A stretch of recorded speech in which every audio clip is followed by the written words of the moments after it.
나라에 대한 말씀들을 나누고 있죠. 하나님 나라는 무엇이냐 했을 때 먼저 우리의 일상에서 발견되는 보화, 그를 통해서 기쁨을 영위할 수 있다라고 했습니다. 또한 그 나라는 우리만 기다리는 것이 아니라 주인이신 예수 그리스도도 고대하시고 기다리시는데, 그 주인이 이 땅 가운데 오셔서 우리를 섬겨주시고 우리를 위하여 상을 차려주신다라고 했습니다. 또 그 나라는 백성 자체를 의미한다라고도 말했는데, 하나님 나라인 백성들인 우리들은 이 세상에 꼭 필요한 존재인 뭐라고 했습니까? 빛과 소금이다라고 말했습니다.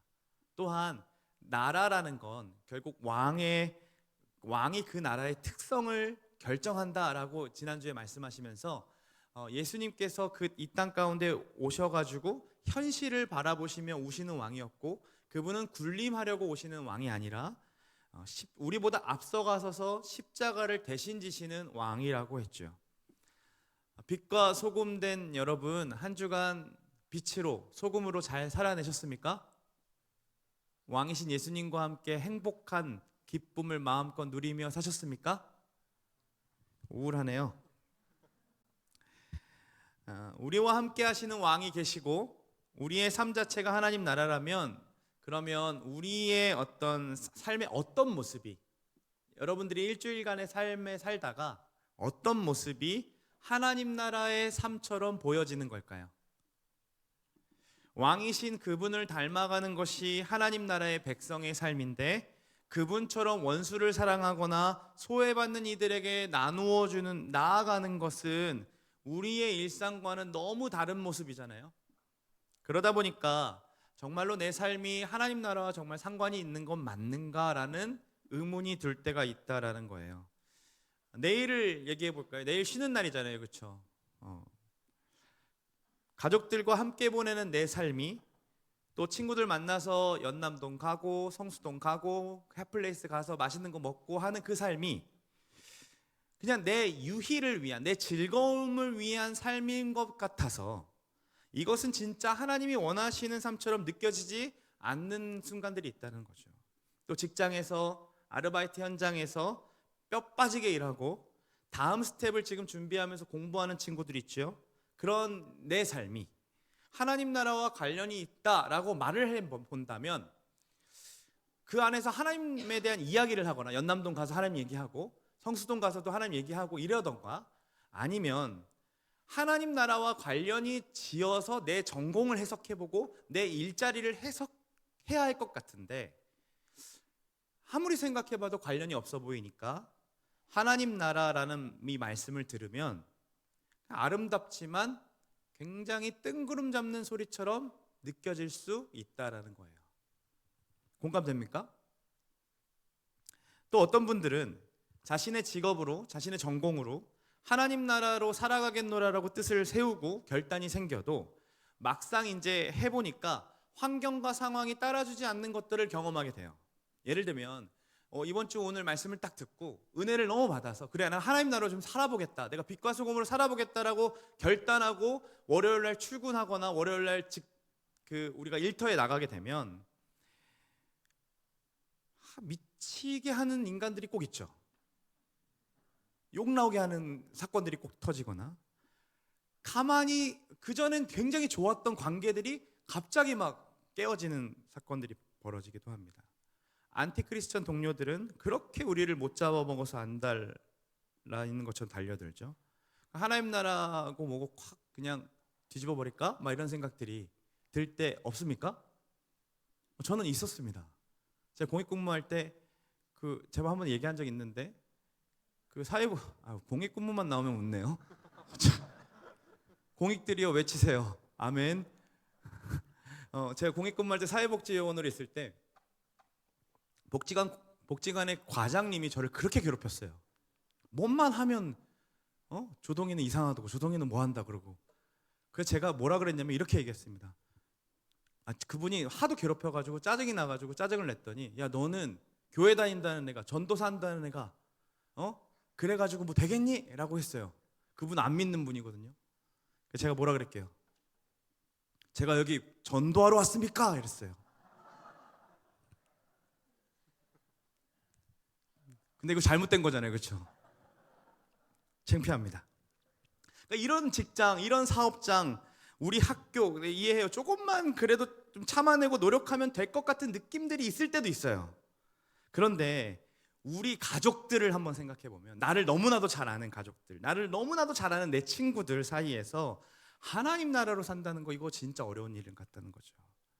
저처럼 어렸을 때 가족이 이별해서 이 가족애라는 것을 잘 느껴보지 못했던, 그래서 자란 친구들 사이에는, 분열된 가정에 살아가는 우리 청년들의 삶은 더더욱이 하나님 나라는 무슨, 그냥 내가 돈 걱정 없이 좀 살았으면 좋겠고, 나를 좀 풍성하게 이해해주고 받아주고 사랑해주는 사람, 그런 관계만 좀 있으면 내가 한번 생각해 볼게 라고 생각할 수 있다는 거예요.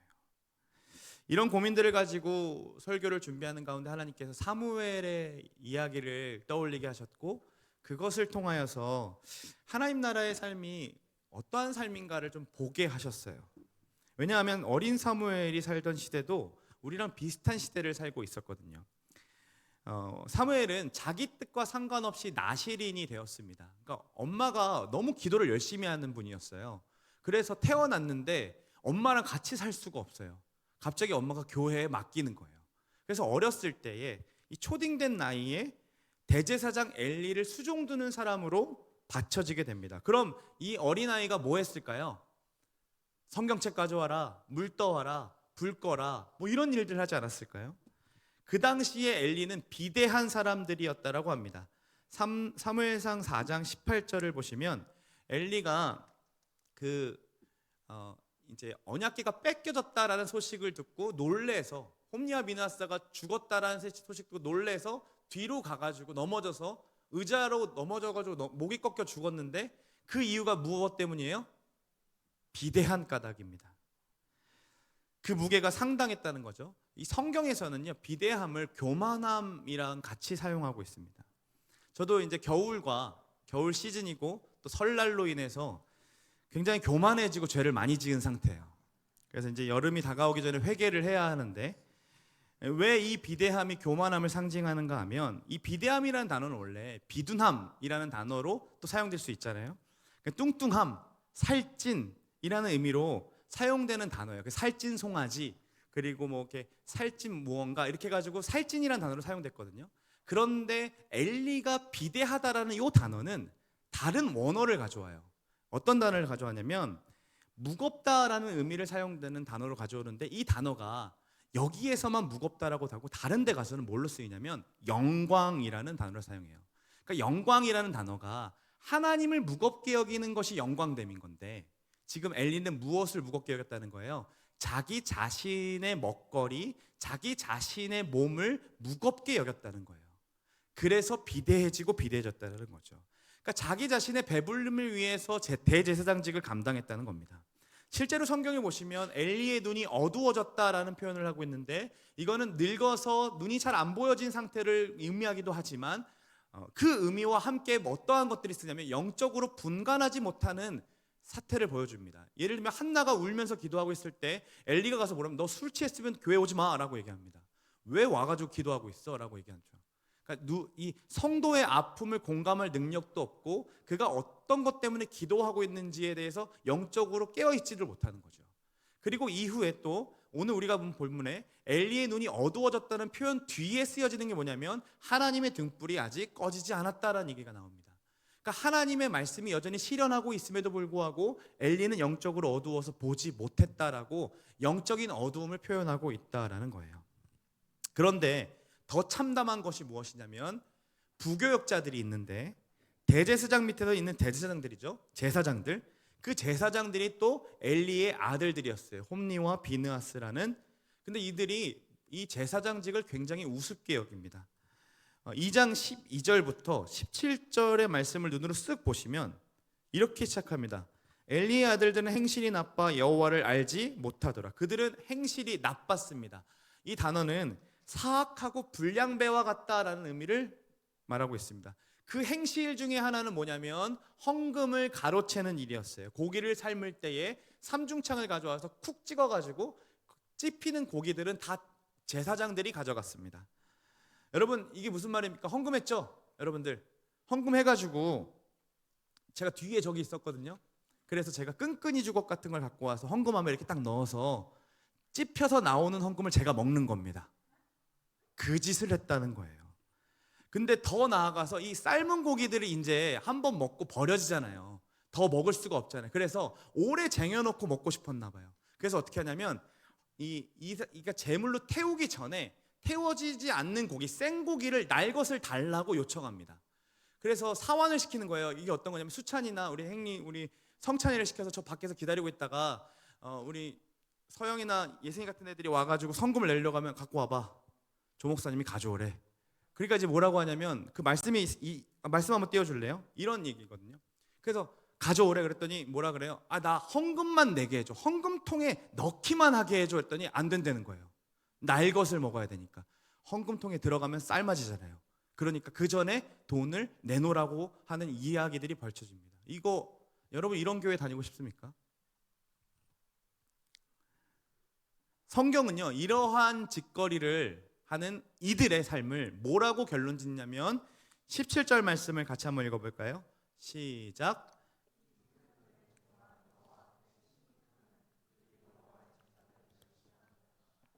여호와의 제사를 멸시했다, 비웃다, 깔보다, 경멸했다라는 거죠.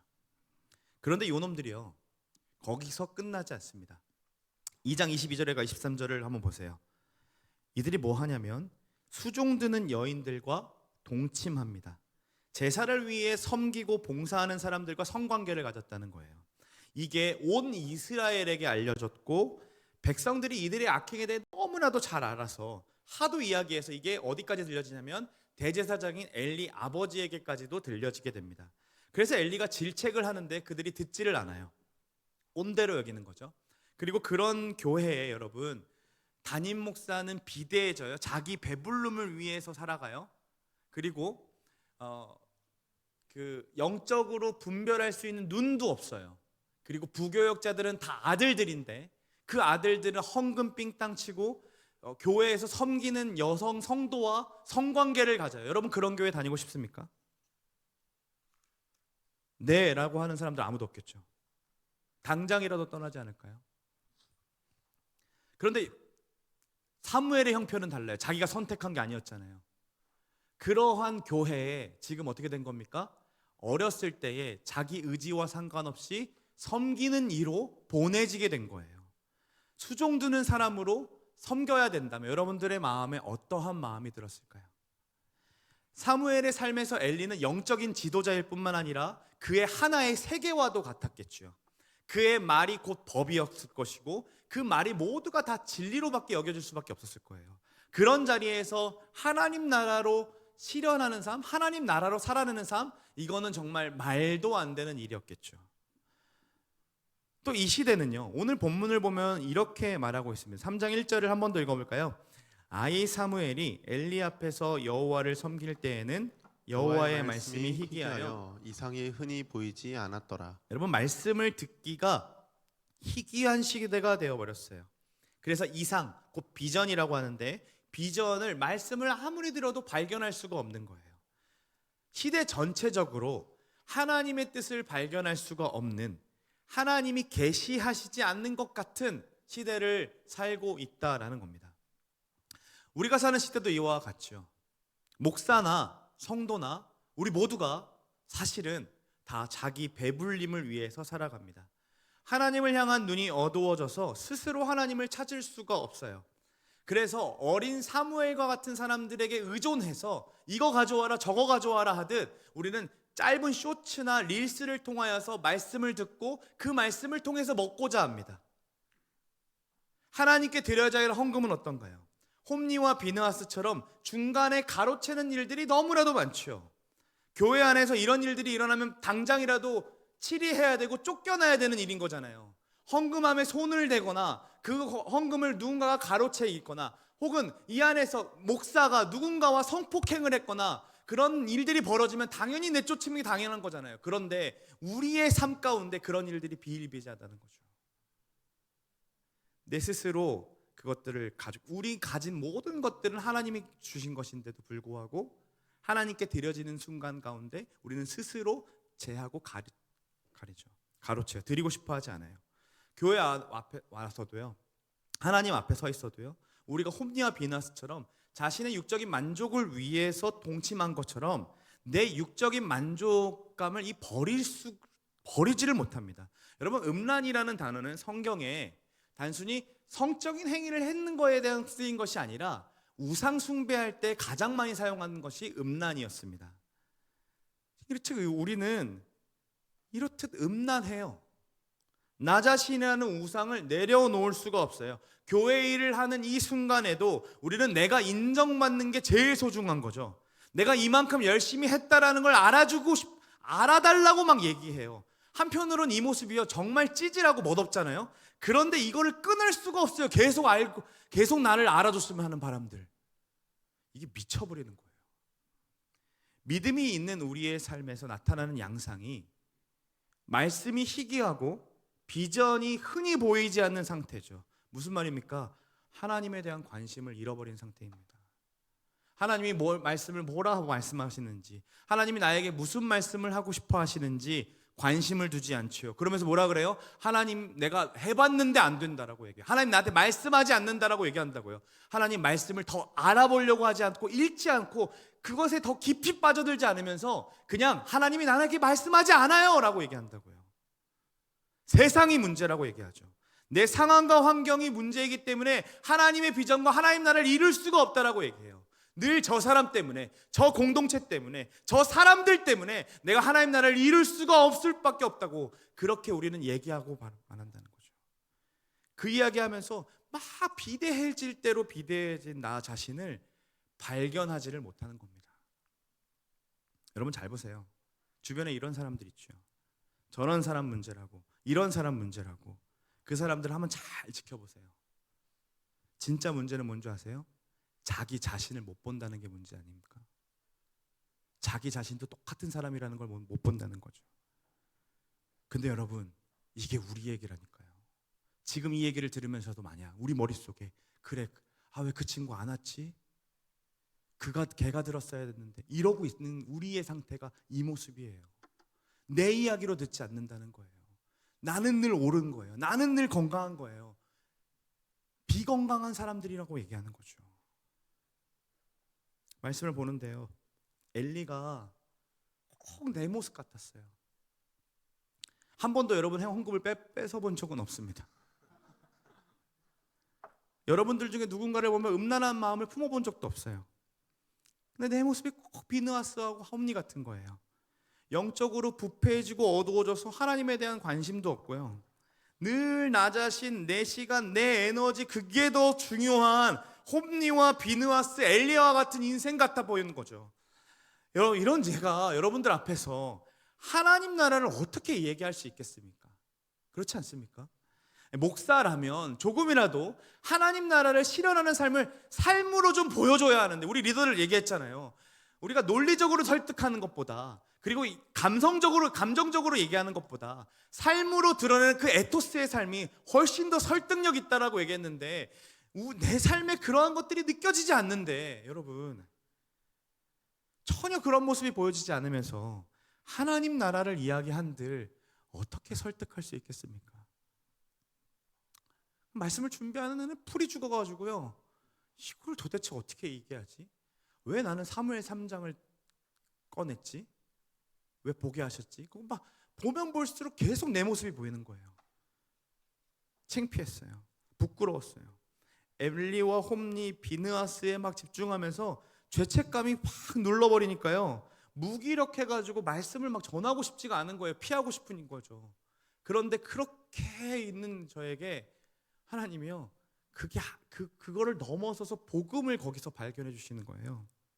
3장 3절을 같이 한번 읽어볼까요? 거기에 복음이 있어요. 같이 한번 읽어보겠습니다. 시작. 하나님의 등불은 아직 꺼지지 아니하였으며 사무엘은 하나님의 궤에 있는 여호와의 선 안에 누웠더니. 여러분, 하나님의 등불은요, 그분의 임재하심을 상징합니다.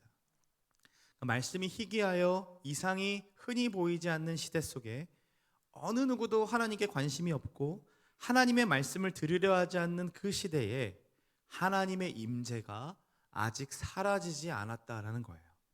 여러분, 이게 복음입니다. 여러분, 이게 진짜 좋은 소식입니다. 왜냐하면 홈리와 비느하스가 아무리 타락했더라도 우리의 마음과 우리의 모든 육체가 아무리 병들었고 부패해졌을지라도 하나님의 등불, 하나님의 임재는 아직 사라지지 않았다라는 거예요. 한국교회가 우리 눈에 보기에 부패해져만 가는 것 같고, 목사들이 정말로 성적으로 타락하고 재정적으로 타락한 모습이 보인다 할지라도 우리가 놓치지 말아야 되는 것은 하나님의 등불이 아직 꺼지지 않았다라는 그 복음입니다.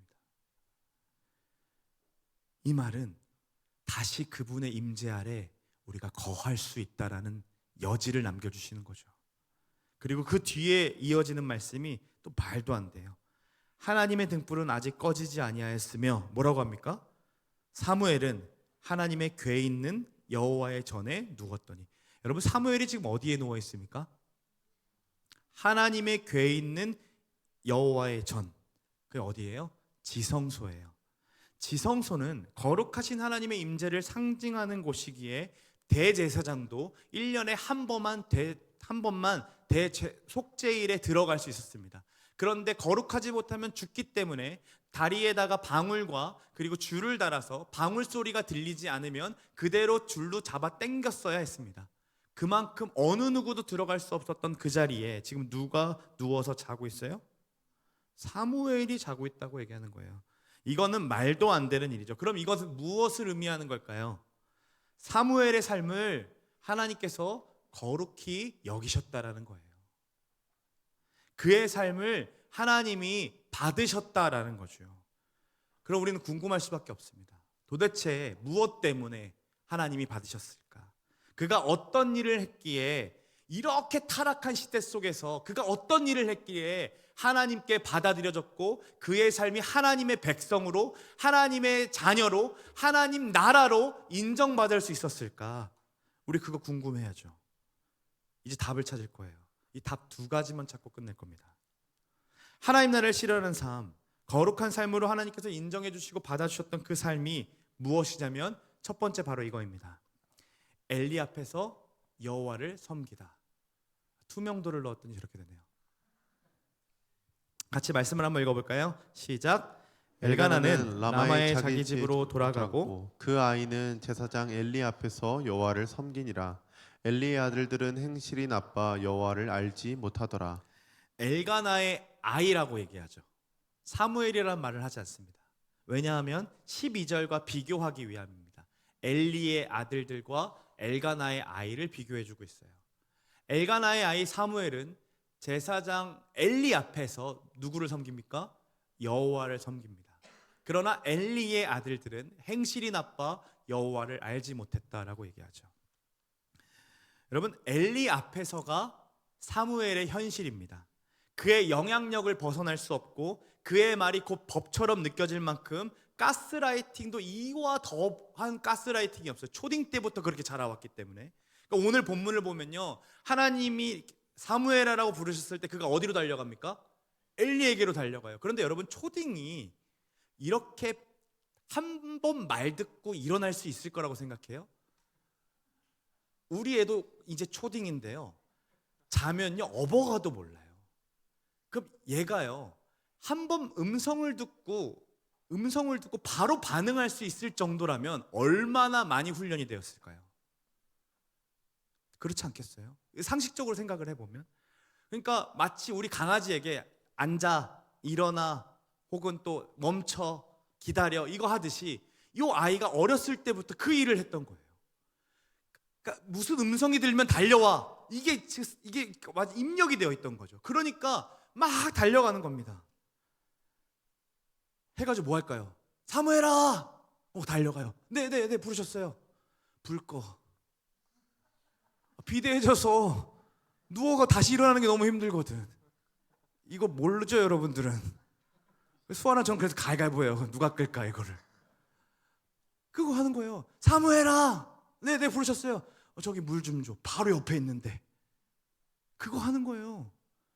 그럼 사무엘이 어떤 말도, 내가 이 짓 하려고, 내가 이거 하려고, 내가 이렇게 나시인으로 바쳐진 건 알 텐데 엄마는 왜 기도해가지고 이런 생각 들지 않았겠어요? 나실이는 머리를 길렀잖아요. 그러니까 얼마나 그 사춘기 그 막 머리 막 꾸미고 싶을 거예요. 그럼 할 줄 아는 거는 가르마 요거 하는 거밖에 없어요. 여기 조금 가르마 하는 거. 그거 뭘 할 수 있었겠어요? 그러니까 자신의 어떤 겉모습도 마음에 안 들고 하고 있는 일도 마음에 안 들고 그러니까 마음에 안 드는 거 투성이에요. 그런데 이걸 할 수밖에 없어요. 왜? 훈련 받아왔으니까. 그런데요, 근본적으로 누구를 섬겼다라고 얘기해요? 하나님을 섬겼다라고 하나님이 인정해 주신다는 거예요. 이게 복음이죠, 정말로. 여러분, 별 볼 일 없는 것처럼 보이는 삶인데 그 방향성을 명확하게 하나님을 섬기고 있었다라고 성경이 기록해 주고 있다는 거죠. 하나님을 의식하며 행동했다라고 기록해 주고 있는 거예요. 이것이 여러분 세상 안에서의 우리의 정체성입니다. 여러분, 우리는요 세상에서 일하지만 세상의 영향력 아래 있지만 여호와를 섬기는 사람들입니다. 그 영향력 아래 벗어날 수가 없어서 복사해와라, 커피 타와라, 뭐 해와라, 쓰레기통 비워라, 이런 일들 내가 이거 하려고 대학 4년제 나오고 내가 이거 아닌데 이거? 막 이런 생각 들 때 있어요, 없어요? 내가 이 영상 만들려고 목사 된 거 아닌데? 이거 있어요, 없어요? 내가 캔바를 왜 이렇게 많이 하는지, 미디어 캠퍼스 이거 왜 많이 하는데 알 수가 없다니까요. 그런데 이거 왜 해요? 하나님 섬기는 일이라고 하면서 하는 거예요.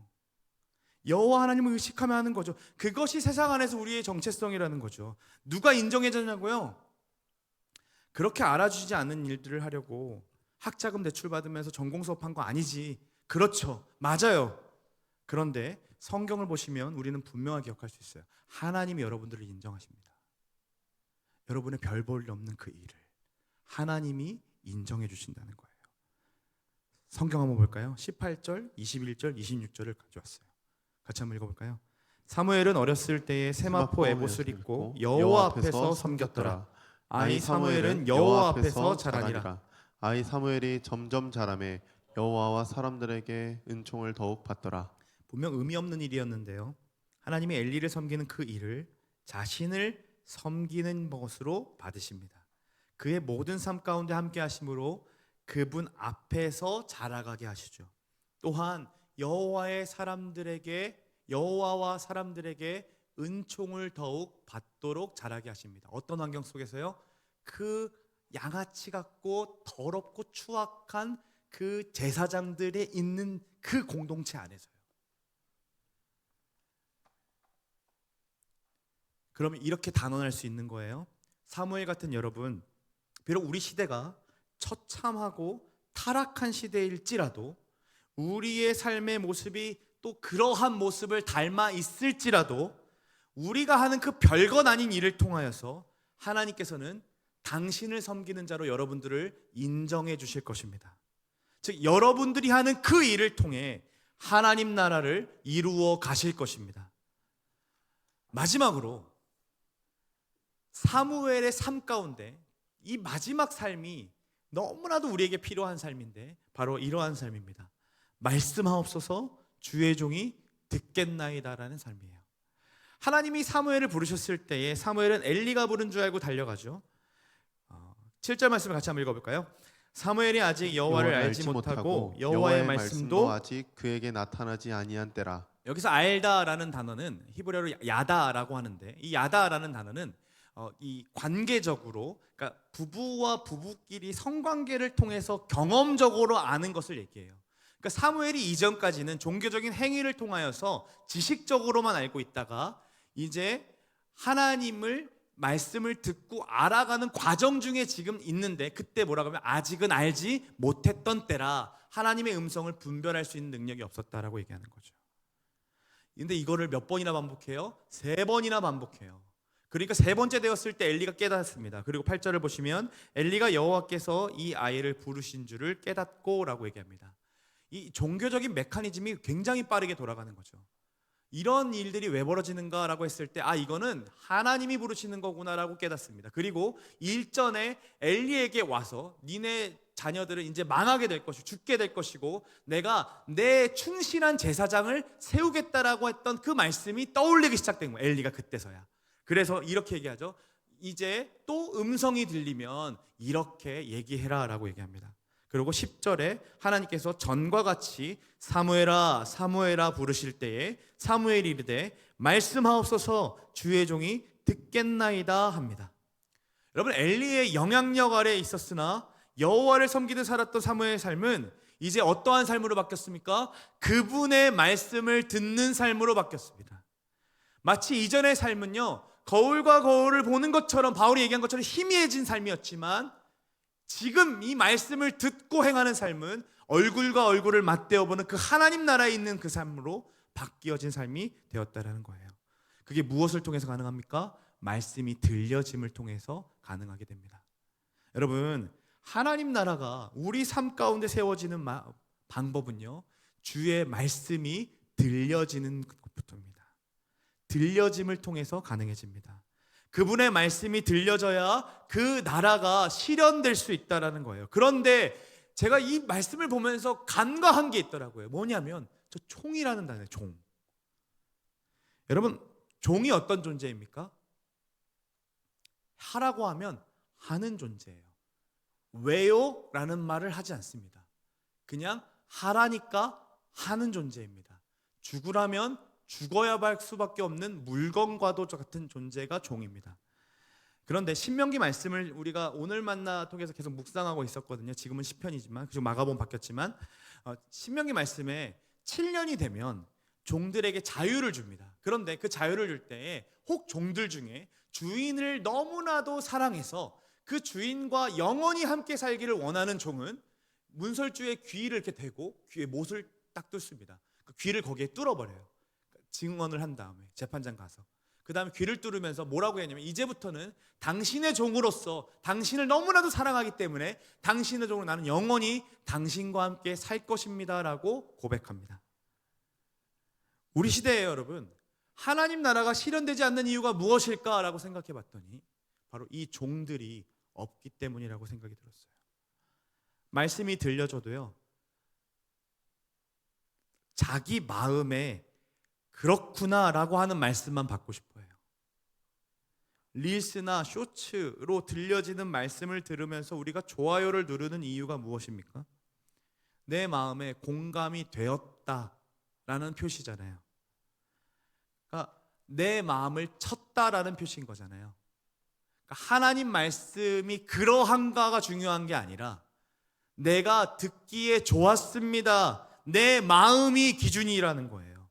그러니까 하나님의 말씀이 온전히 선포돼도 늘 우리는 내 마음과 내 생각과 내 느낌에 맞추어서 그 말씀을 해석하고 싶어 한다는 거죠. 어디에도 말씀하옵소서 주의 종이 듣겠습니다라고 얘기하는 사람이 없는 거예요. 늘 말씀하옵소서 들어보고 결정할게요, 이렇게 우리는 답하고 있다는 거죠. 어느 누구도 주인의 말씀을 사랑하지 않아요. 아니, 주인 자체와 영원히 함께 거하고 싶어 하지 않습니다. 주인은, 우리의 왕은 당신의 백성의 삶에 하나님 나라의 기쁨을 전하고 싶어서, 그 기쁨을 같이 영위하고 싶어서 우리 가운데 오셔서 군림하는 왕이 아니라 우리와 함께 먹고 마시고 싶어 하시는데, 우리는 그분과 먹고 마시는 것을 원하지 않습니다. 말씀하고 싶어 하시는데, 말씀하고 계시는데 그 말씀을 어느 누구도 듣고 싶어 하지 않는다는 거예요. 주인을 사랑하는 사람도 없고요, 주인을 이해하려고 하는 사람도 없어요. 그 말씀을 듣고 순종하는 것은 늘 다른 사람 몫이지 내 삶의 적용점은 아니야 라고 얘기하는 거죠. 이게 우리의 삶에서 하나님 나라가 실현되지 못하도록 방해하는 아주 큰 장애물입니다. 내가 종이 되지 않으려고 했던 그 자들들, 누구도 귀를 뚫으려고 하지 않는 거죠. 그래서 우리의 형편을 아시고 이 세상 어느 누구도 주인을 섬기려고 하지 않고 주인의 말을 들으려고 하지 않기 때문에, 주인을 사랑하려고 하는 사람도 없고 주인과 함께 살고 싶어 하지 않기 때문에 그 주인이 직접 종의 형체로 오셔서 귀를 뚫듯 우리를 너무 사랑하신다는 이유로, 영원히 살겠다는 이유로 자신의 손과 자신의 발에 못을 뚫었어요.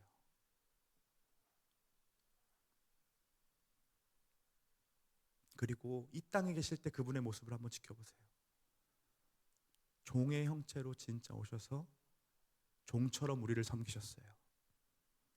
제자들의 발을 씻기시는 건 물론이거니와 소외받는 이들을 찾아가시고 그들을 고쳐주시고 그들의 친구가 되어주시고 그와 함께 거해주셨죠. 한 번도 쉬지 않으셨어요. 머리 둘 곳이 없으셨다라고 해요. 허드렛 일을 마다하지 않으셨어요. 그런데 그분이 그렇게 머리 둘 곳 없이 밤새도록 일했을 거 아니에요. 아침에 눈 뜨고 시작해서부터 밤새도록 사람들을 고치시고 잠시 눈 붙이시고 습관을 쫓아서 새벽마다 어디 가셨어요? 산으로 올라가 아버지와 대화하셨다고요. 왜요? 말씀하옵소서, 내가 듣겠습니다. 진짜 종이신 것처럼, 동등되시지만 진짜 종이신 것처럼 그분과 교제하는 삶, 그분과 기쁨을 나누는 삶을 그분이 원하셨기 때문이에요. 여러분, 다 아시는 분이 왜 이렇게 기도하셨겠어요? 모든 것이 가능하신 분이 왜 종의 형체로 오셨을까요? 빌립보서 말씀을 같이 한번 읽어보겠습니다. 같이 한번 읽어볼까요? 시작. 너희 안에 이 마음을 품으라. 곧 그리스도 예수의 마음이니 그는 근본 하나님의 본체시나 하나님과 동등됨을 취할 것으로 여기지 아니하시고 오히려 자기를 비워 종의 형체를 가지사 사람들과 같이 되셨고 사람의 모양으로 나타나사 자기를 낮추시고 죽기까지 복종하셨으니 곧 십자가에 죽으심이라. 이러므로 하나님이 그를 지극히 높여 모든 이름 위에 뛰어난 이름을 주사 하늘에 있는 자들과 땅에 있는 자들과 땅 아래에 있는 자들로 모든 무릎을 예수의 이름 앞에 꿇게 하시고 모든 입으로 예수 그리스도를 주라 시인하여 하나님 아버지께 영광을 돌리게 하셨느니라. 아멘. 사랑하는 여러분, 우리의 주인이신 예수님이 종의 형체로 오사 십자가에 못 박혀 죽으신 이유는 우리로 하여금 하나님 아버지께 영광을 돌리는 삶으로 회복시키고 싶으셨기 때문이에요. 왜요? 그게 우리 삶의 목적이고 그 삶이 우리 삶에서 영원한 기쁨을 영위할 수 있는 방법이기 때문인 거죠. 사랑하는 여러분, 우리 주님은 우리가 봐도 타락한 이 시대에 부패해져가는 이 세계를 향해 여전히 말씀하고 계시는 분이시고 여전히 임재하고 계시는 분이심을 여러분 믿으시기를 간절히 소망합니다. 하나님의 등불은 아직 꺼지지 않았습니다. 그리고 그분은 여전히 당신의 말씀에 응답하는 사람들을 찾으십니다. 그 말씀이 어떠하든지 반응하는 사람들을 찾으신다는 거예요. 여러분, 주님의 음성에 침묵하는 사람은 종이 아니죠. 제자도 아닌 거죠. 그리스도란 이름 속에는 그분을 주인으로 삼고 구원자로 인정한다는 뜻을 담고 있잖아요. 여러분, 우리는 그리스도인 아닙니까? 그리스도인이라는 뜻에는 그분이 우리의 왕이시고 우리는 그분의 백성이며 그분은 우리의 아버지시고 우리는 그분의 자녀이고 그분이 우리의 스승이고 우리는 그분의 제자라는 사실을 담고 있다고요. 그분의 음성에 누가 반응하시겠냐는 거예요. 누가 종으로서 오늘날 이 시대를 바라보면서 이 시대를 말하는 것이 아니라 저 시대가 타락했고 저 공동체가 타락했다고 얘기하는 게 아니라 하나님 말씀해 주세요. 내가 좀 듣겠습니다. 내가 하나님의 종으로서 내가 정말 하나님 나라 세워보겠습니다라는 그 종이 누가 되시겠냐는 거예요. 하나님이 이렇게 얘기하세요. 누가 나를 위하여 갈고 할 때 하나님 내가 가겠습니다라고 반응했던 사람들을 통해 일하시잖아요. 단 한 사람이었는데 그 한 사람을 통해서 시대를 바꿔가세요. 사무엘 단 한 사람이었는데 그 한 사람을 통해서 시대를 다시 평안한 시대로 바꿔가세요. 그리고 다윗 한 사람을 통해서 다시 하나님께서 그 시대를 만들어 가시잖아요. 여러분, 엘리로 죽어가시겠습니까? 아니면 하나님께 반응하는 사무엘로 죽어가시겠습니까? 하나님 나라는 말씀하옵소서 주의 종이 듣겠나이다 라는 말로, 그 말로 반응으로 실현될 수 있는 겁니다.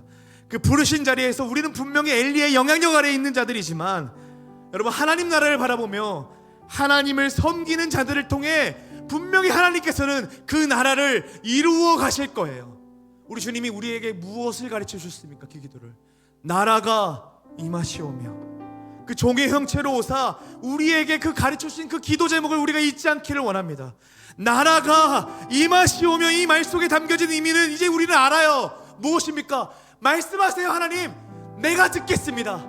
내가 실천하겠습니다. 내가 살아보겠습니다. 내가 종으로서 하나님 부르신 그 가정에서, 하나님 부르신 직장에서, 하나님 부르신 그 자리에서 내가 한번 그 말씀 살아내 보겠습니다. 그거 살려고 바등바등 살아가는 거, 버티고 견디며 살아가는 것이 바로 이 시대에 필요한 그리스도인의 삶임을 우리가 믿으며 한 걸음 한 걸음 걸어가는 우리의 삶이 되기를 간절히 소망합니다. 여러분, 사랑하고 축복합니다. 제 삶이, 우리 목사들의 삶이 여러분 보시기에 홈리와 비느하스 같아 보일지라도, 엘리처럼 비대해지고 비둔해지고 아무것도 아닌 것처럼 보일지라도 거기에 넘어지지 마십시오. 여러분, 교회가 그런 모습이 보일지라도 거기에 넘어지지 마십시오. 여러분, 하나님의 등불은 꺼지지 않았습니다. 하나님의 등불은 꺼지지 않았습니다. 제발 좀 사람 때문에 넘어지지 마세요. 그 사람이 하나님을 해석해 주지 않습니다. 그 사람이 여러분들이 하나님을 설명해 주지 않습니다. 오직 하나님의 말씀만이, 여러분에게 하나님의 말씀만이 진짜 여러분의 삶의 소망이 될 거예요. 그 말씀 믿으며 살아갑시다. 누가 뭐라 하든, 누가 뭐라고 얘기하든 그 말씀이 진리임을 믿으며 그 말씀 따라 갑시다. 그 말씀 따라 행합시다. 그 말씀 앞에 섭시다. 그 말씀이 진리임을 우리의 삶 가운데 날마다 경험하는 우리의 인생 되기를 간절히 소망합니다. 여러분, 이 시간 우리가 그렇게 살지 못할지라도 말씀하옵소서, 주의 종이 듣겠나이다라는 마음으로 하나님 앞에 서고 싶으시다면 우리 함께 이 자리에서 일어나서 우리 이 찬양의 고백을 하나님 앞에 올려드렸으면 좋겠습니다. 우리 같이 이 시간 하나님 앞에 고백합니다.